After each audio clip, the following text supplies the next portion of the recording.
Welcome everyone to today's lecture on forensic psychology. First question, please. What is a forensic psychologist? The field of forensic psychology is actually closely related to criminology. So these individuals will be working in and around the civil justice field.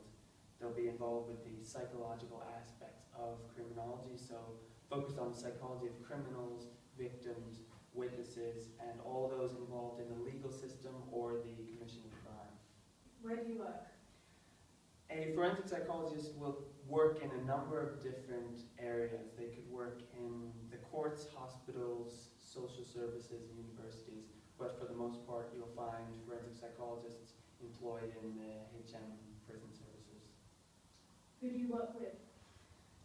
Since they work in a number of different areas, there's obviously a huge number of people that are touched by the work of forensic psychologists. They could work with prisoners, lawyers, social workers, other psychologists, nurses, doctors, and members of the government. I was interested in knowing the challenges.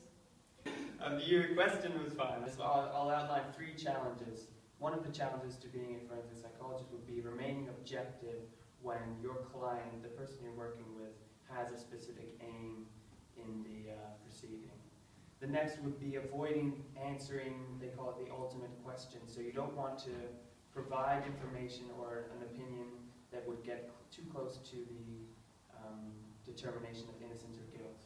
And the final challenge would be being clear on your own boundaries. Since a lot of people don't understand what the work of a forensic psychologist entails, you would have to be clear on your boundaries, so that could mean admitting when something is outside of your field of expertise. So, what are the real benefits of your job? There are benefits both for the person and for the real world.